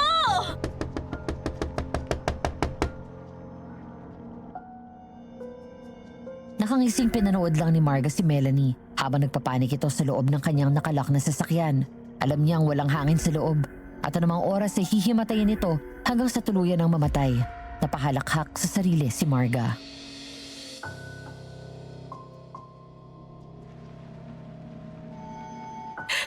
Plano nilang patayin ako, ha? Makakatulong itong basang-basahan. Itatakip ko ito sa bibig at ilong ko. Kahit papano, makakalanghap ako ng oxygen. Dahan-dahan akong agapang sa pinaka-backseat itong sakyan. Ayan, nakababa na ako dito sa likod. Bubuksan ko itong maliit na lock ng pintuan. Salamat. Nakalanghap ako ng hangin.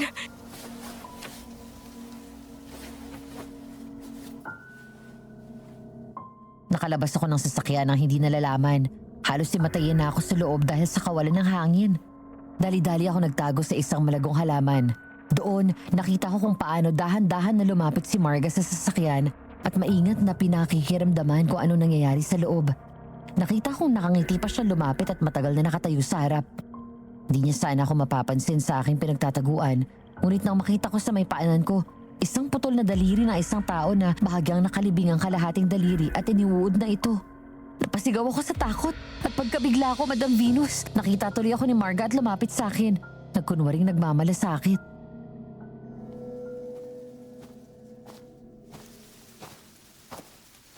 Melanie, anong ginagawa mo dyan? Halika, umalis ka dyan. Baka may langgam dyan at kagatin ka pa. Oh, kinagat ka na yata kaya ka napasigaw. Halika na. Pasensya na, madam. Malinis na po ang sasakyan niyo. Paano nakalabas sa kotse ang malditang to? Nasa akin ang control ng lock.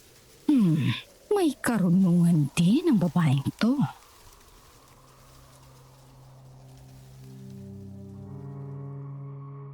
Pagkatapos ng nangyaring yun, Madam Venus, nahalata kong biglang bumait sa akin si Marga. Ngunit hindi ako naging kampante. Nagpapakiramdaman kaming dalawa. Minsan, pumunta siya sa opisina. Pilit niyang hinihingi sa akin ang kombinasyon ng vault. Tumanggi sana ako ngunit pinagbantaan ako ni Marga. Naibigay ko ang kombinasyon para hindi pa siya makapaniwala na wala rin kalahati ang laman nito. Kinuha itong lahat ni Marga at umalis na. Samantala bago magsipag-uwian ng mga trabahador ng kumpanya, ay tinipon ito ni Melanie at nagbilin sa kanila.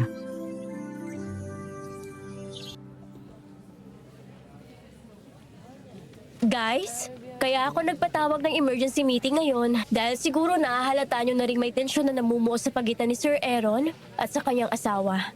Natural, damay tayong lahat dito. Katulad kanina, pilit na pinabuksan sa akin ni Marga ang vault. Dinala niya ang lahat ng perang nasa loob. Paano kung doon pa nakatago ang ipasasahod ko sa inyo? Di ang mangyayari nga tayong lahat. Kahit ako, hindi ko alam kung anong susunod na mangyayari sa akin. Kaya gusto ko sana makiusap sa inyo na magtulungan tayo habang nagpapagaling pa si Sir Aaron. Sana pagbalik niya rito, naririto pa rin kayo. Heto, ibibigay ko na ng advance ng 1 buwan ng mga sweldo nyo. Maliban pa ito sa sahurin nyo ngayong kinsenas. Okay. Thanks, Mom! Maraming salamat po. Pero sana, ang pakiusap ko, huwag kayong umabsent. Magtulungan tayo. Suklian natin ng mabuti ang pagtitiwala sa atin ni Sir Aaron. At sana gumaling na siya. Okay ba sa inyong pakiusap ko? Okay po, Ma'am. Okay yun, okay. Maraming salamat. Bago kayo umuwi ngayon, ibibigay ko na ang cheque nyo.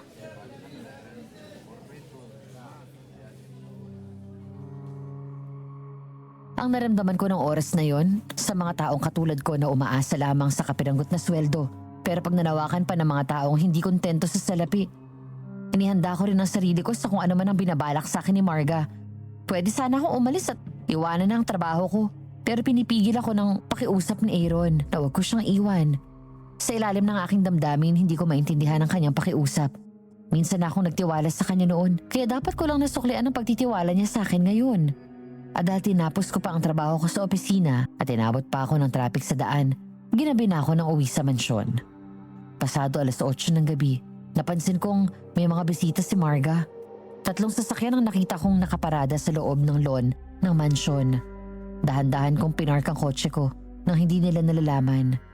Hinanap ko kung nasaan ang mga bisita niya. Nagulat ako sa aking nasaksihan habang nakatago ako sa isang bush. Dahan-dahan akong lumapit sa chapel sa likod ng mansyon.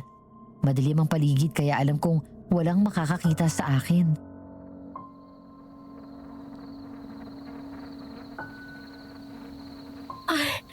Diyos ko, isang buntis na nakahiga sa malaking mesa sa harap ng altar.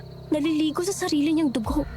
Napapaligiran siya ng 4 na babaeng nakaitim na damit na may hood. Ay, iniinom nila ang dugo ng bangkay.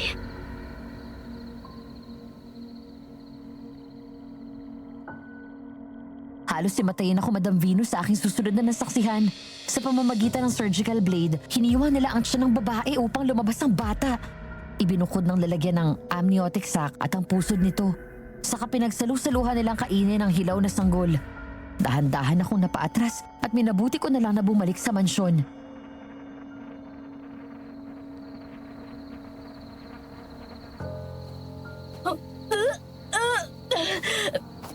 Sinong... Pumasok ka na sa loob bago ka pa nila makita. Manang, bakit ganito sila? Oh, bakit umiiyak ang bata? Natatakot ka ba? Gusto mo i-hug kita? Huwag kang lumapit. Pakiusap, Marga. Talagang hindi ako lalapit sa'yo. No way! Makita ko pa lang ang kulay mo. Nandidiri na akong lumapit sa'yo. Pweh! Anong kailangan niyo sa akin? Ang kooperasyon mo. Gusto kong iwanan mo na ang negosyo ng asawa ko. Babayaran kita. 2 milyon o 3 milyon. Sapat na siguro yon para umuwi ka na at ibigay mo na lang sa akin ang pamamahala sa negosyo. Tutal, hindi natin alam kung makakauwi pa ng buhay ang asawa ko. At kung mamamatay siya sa Amerika, ipapakremate ko na lang ang kanyang bangkay. Magiging kawawa ka. Baka kung wala pang 1 milyon ang makuha mo. Pero kung papayag ka sa gusto ko, bukas sa bukas lang, ibibigay ko sa iyo ang pera at pwede ka na umalis. Bibigyan kita ng sapat na oras para mag-isip.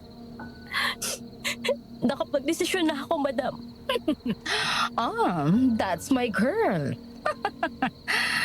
Like na kita ngayon. So, payag ka na? Hindi. Ayoko magdesisyon ng sarili ko lang. May amo ako. Hindi ikaw ang amo ko sa opisina. Punyeta! Sa akala mo ba? Makakauwi pa ng buhay ang asawa ko? Malala ng sakit ng asawa ko. Huwag ka na umasa na makakabalik pa siya ng Pilipinas. Ang lahat ng maiiwan niya, sa akin mapupunta. At walang ibang makikinabang.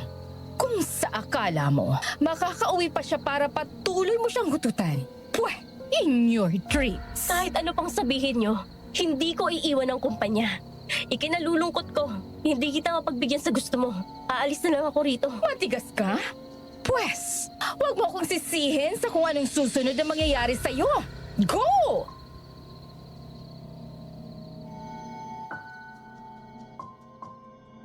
Akala ko pinalalayas na ako ni Marga. Pero kinabukasan, nagulat ako. Nakaempake na sana ako at sasakay na ng aking sasakyan. Nakahanda akong bumalik na lamang sa aking apartment. Biglang inutusan ng dalawa niyang alalay na lalaki na pababain ng kotse at igapos ng dalawa kong kamay. Pakaladkad ako na hinatid sa chapel.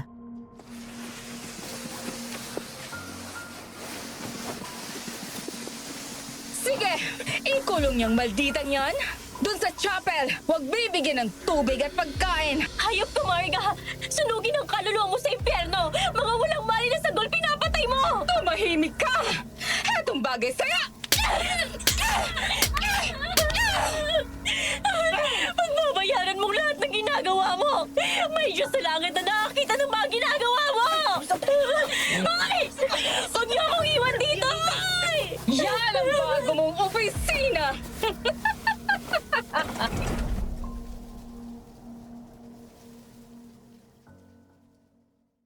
Ilang araw din akong nakakulong sa loob ng chapel. Mainit sa umaga, malamig sa gabi. Di ako makatulog sa gabi. Palihim lang akong binigyan ng pagkain ni Manang kapag nakaalis na si Marga at tubig na aking may inom. Nagpunta na opisina si Marga at sinabi sa mga trabahador na may sakit si Melanie. Kaya siya muna ang tatayong manager nila. Pinagagalitan niya mga ito kapag nakikita niyang may nagpapahinga.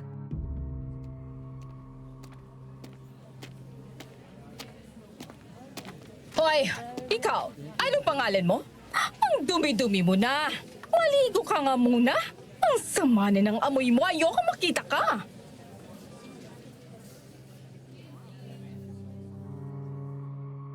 Hindi sinunod ng trabahador na lalaki ang utos ni Marga. Di siya pwedeng maligo kasi mekaniko siya at maghapon na nakasapatos.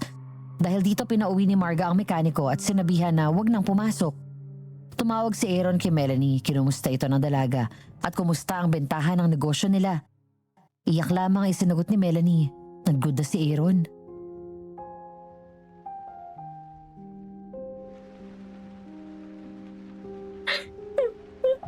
Hello, Melanie. Sagutin mo ako. Ano bang nangyayari dyan? Bakit pa naiiyak na lang ang naririnig ko sa'yo? Hey! Hindi ko alam kung paano ko sasabihin sa inyo lahat. Sana gumaling ka na. Sana makabalik ka na ng Pilipinas. Okay, sige. Pangako ko naman sa'yo. Isang buwan lang ako mawawala. Hindi ko sasabihin kung kailan. Basta darating na lang ako dyan. Huwag mong sasabihin kahit kanino. Kahit na asawa ko. Opo, ingat ka dyan. Panginoon ko, alam ko hindi ako karapat-dapat na magsambitla ng inyong pangalan. Humihingi po ako ng tawad. Sana gumaling na si Aaron sa kanyang sakit. Sana po matapos na ang problemang ito. Sana.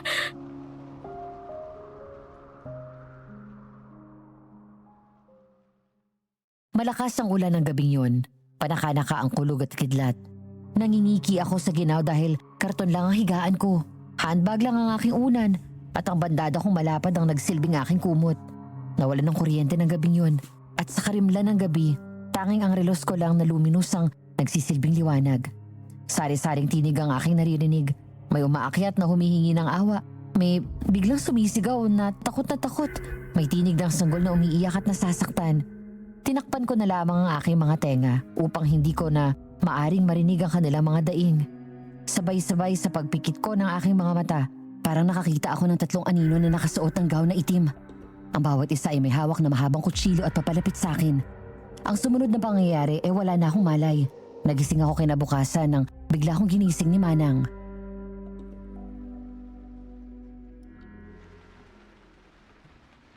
Melanie, gumising ka. Linisan mong sarili mo. Magpalit ka ng damit. Naihi ka na yata kagabi. Hanggang kailan pa po ako rito, Manang? Gusto ko nang umuwi. Hindi ko na kaya. Kumusta na kaya ang mga trabahador sa opisina? Pero, nasan ka na? Hindi ko na kaya. Huwag kang magpaawa sa akin. Wala akong maibibigay na tulong sa'yo. Ako ba na'y sunod-sunuran lang sa kanila? Hindi ako pwedeng magreklamo. Buhay kong uutangin nila. Sige na, di na ako magtatagal. Eto ang tubig na maiinom. Diyan ka na.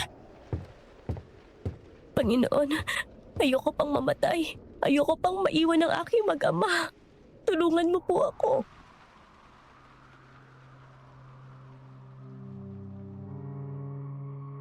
Dalawang araw nang hindi kumakain si Melanie, ngunit hindi nito pinapansin ni Marga. Isang araw habang abala si Marga sa pagbibilang ng kanyang pera, mismo sa sala ng mansyon, biglang bumukas ang main door. Nagulat si Marga. Hindi niya inaasahan na biglang darating ang kanyang asawang si Aaron.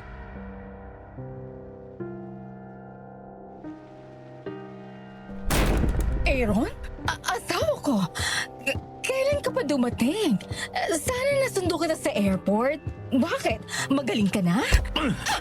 Bitiwan mo ako. Lumayo ka sa akin. Hindi ko kailangan ng asawang ipokrita. Umalis ka! Huwag mo akong itulak. Punyeta, dumating ka pa? Sana natuluyan ka na. Sana hindi ka na gumaling. Kung babalik ka lang naman dito na ganyan na ang pag-uugali Bakit? mo. Kung hindi na ako bumalik, patitirahin mo na dito ang lalaki mo? Pues ngayon pa lang sinasabi ko na sa'yo. Kung gusto mong sumama sa lalaki mo, umalis ka na. Hindi dapat manatili ang isang katulad mong mamamatay tao. Huwag mo akong pagbintangan sa hindi ko ginawa. Wala akong pinapatay. Bakit ka ba nagkakaganyan? Sino may sabi sa'yo? Hindi ko kailangan ng sinumang tao na magsusumbong sa akin. May sarili akong desisyon. Alam ko, isa lang naman ang kakampi mo sa buhay mo. Ang malandi mong sekretarya. Ewan ko ba kung anong pinakain sa'yo ng babaeng yon? Hindi lang nilalaso ng utak mo, pati ang katawan mo. Tingnan mo. Ididimanda ko ang babaeng yan. Sinisira niya ang pagsasama nating dalawa. Pati ang negosyo mo, pinagnanakawan Shut niya. up! Ang hilig mo talagang magtahi-tahi ng kwento. Hindi ako naniniwala sa mga sinasabi mo. Nasaan si Melanie? Hindi ko alam. Di ba? May tinutuluyan siyang apartment natin. Tingnan mo, pumunta ka na doon. Bilisan mo baka umalis at tinakasan ka Huwag na. mong bilugin ang ulo ko. Hahanapin ko si Melanie. Kunan ko siya sa chapel. Papatayin ko si Melanie. Sir Aaron, naroon po sa chapel si Melanie nakakulong. 2 araw nang hindi kumakain.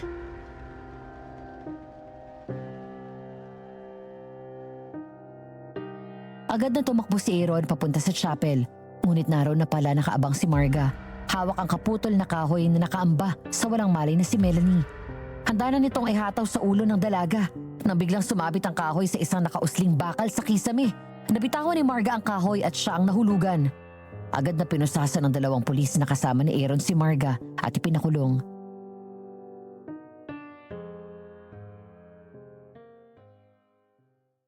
Isinugod naman ni Aaron si Melanie sa ospital dahil na rin sa kalupitan ni Marga.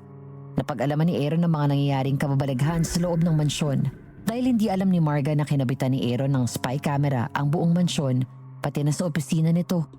Galit na galit siya kay Marga. Samantala sa ospital, nagkamali na si Melanie.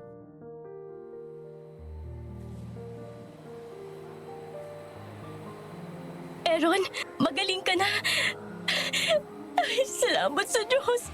Tininig niyo ang panalangin ko. Oo. Salamat sa panalangin mo. Naalis na ang lason sa katawan ko. Si Marga pa lang may kagagawa ng lahat. Nai-record ko ang lahat ng mga nangyayari dito sa mansyon habang wala ako sa pamamagitan ng ikinabit kong spy camera. Nalulungkot ako sa mga nangyari. Pati ikaw nadamay. Nagpapagawa na ako ng papeles para sa pagpapawalang bisa ng kasal namin ni Marga. Hindi siya karapat-dapat na gumamit ng apelyido ko. Sana nakilala kita nung una kaysa sa kanya. Sana ako na lang ang ama ni Sunny Boy. Wala ka ba talagang naaalala dun sa dalagitan na pinagpaaral mo? Kahit sa mukha o birthmark niya. O wala. Bakit mo na itanong?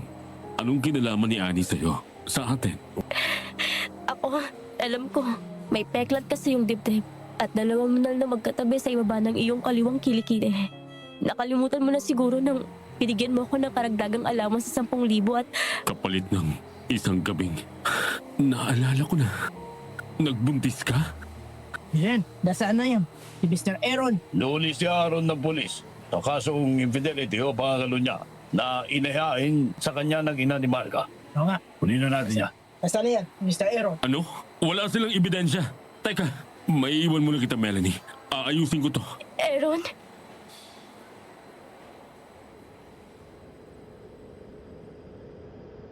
Ako po ang ama ni Melanie. Ako ang saksi sa mga pangyayari sa pagitan nilang dalawa. Dating kasintahan ni Aaron ang aking anak. Katunayan, nagkaroon sila ng anak na lalaki. Ako ang nag-alaga. Napag-alaman na lang ni Melanie na nag-asawa na ito. Ngayon, nagawa pang pagtangka ng buhay ng anak ko.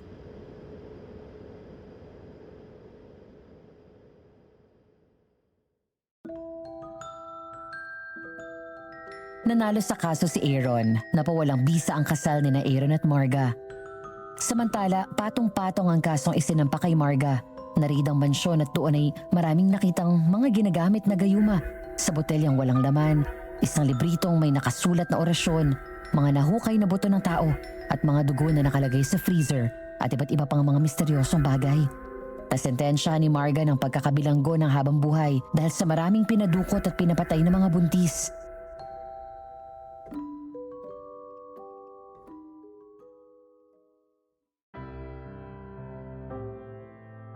Sa ngayon, Madam Venus, mag-asawa na kami ni Aaron.